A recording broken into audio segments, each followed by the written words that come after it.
السلام البنات، كي راكم؟ ان شاء الله تكونوا بخير، تكونوا هانيين وتكونوا بصحه جيده.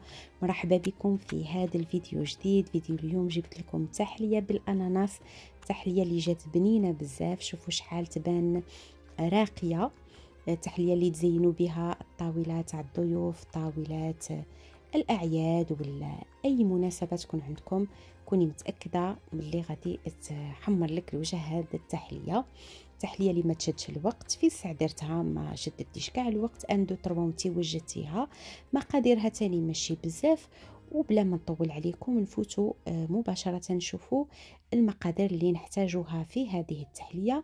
هنايا درت علبه تاع الاناناس هذاك المعلب اللي خليته به بالماء تاعه وحطيته هنايا في تيرموميكس. نتي ديري في اي خلاط كهربائي.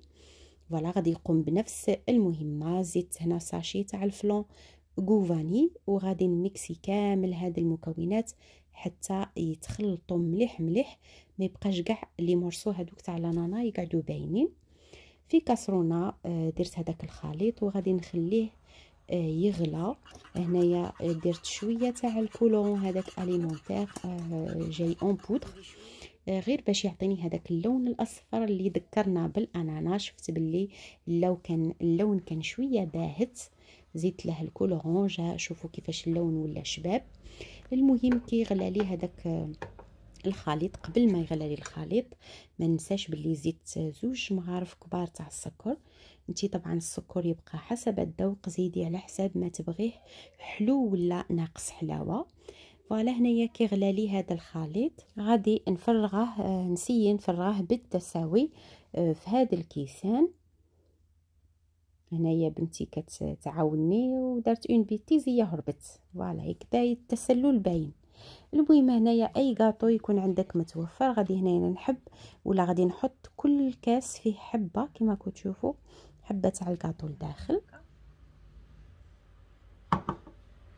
نسيها كنضغط ندخلها لداخل باش اون ميم طون هذاك الكاطو يتشرب شويه ويتنفخ. دروك نفوت نوجد الطبقه الثانيه تاع التحليه. نورمالمون في المقادير يليق لو لي كونسونطري اللي يجي حلو. انا غلط وشريته مسوس. على بها كتشوفوني هنا زدت 2 مغارف كبار تاع السكر. انت الا شريتيه حلو ما تزيديش السكر، راه تجيك التحليه حلوه بزاف. زيدت 2 مغارف تاع هذاك الجبن الكريمي اللي ما يكونش مالح. غادي نزيد هاد المكعبات هادو تاع الفرماج هذوك كيغي ولا اي جبن يكون عندك متوفر. هنايا درت 4 من 3 تاع 4 تاع الحبات انتي وعدد التحليات اللي غادي ديريهم. خلط هذاك العناصر، تحصلت على هذا الخليط اللي كما راكم تشوفوا يجي نوعا ما سائل. على بها هنايا ذوبت 150 غرام تاع الشوكولا بلون.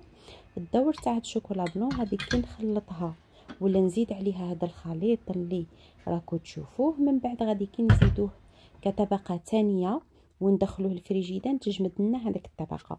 فوالا يعني الدور تاع الشوكولا بلون هي اللي تجمد الطبقه الثانيه تاع التحليه. نسي ندخل مليح هذاك الخليط السائل مع الشوكولا بلون باش يندمجوا مع بعضياتهم باش نتحصلوا على هذه الطبقه الثانيه تاع التحليه.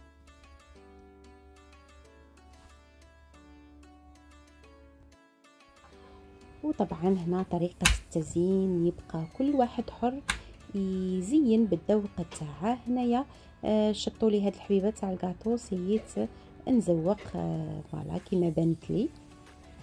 المهم البنات انا وصلت لاخر الفيديو، وان شاء الله تكون عجبتكم تحليه اليوم. جربوها وديروها لوليداتكم في الدار. وما بقى لي نقول لكم غير تبقاو على خير، تهلاو في رواحكم، نهاركم مبروك والى الملتقى ان شاء الله.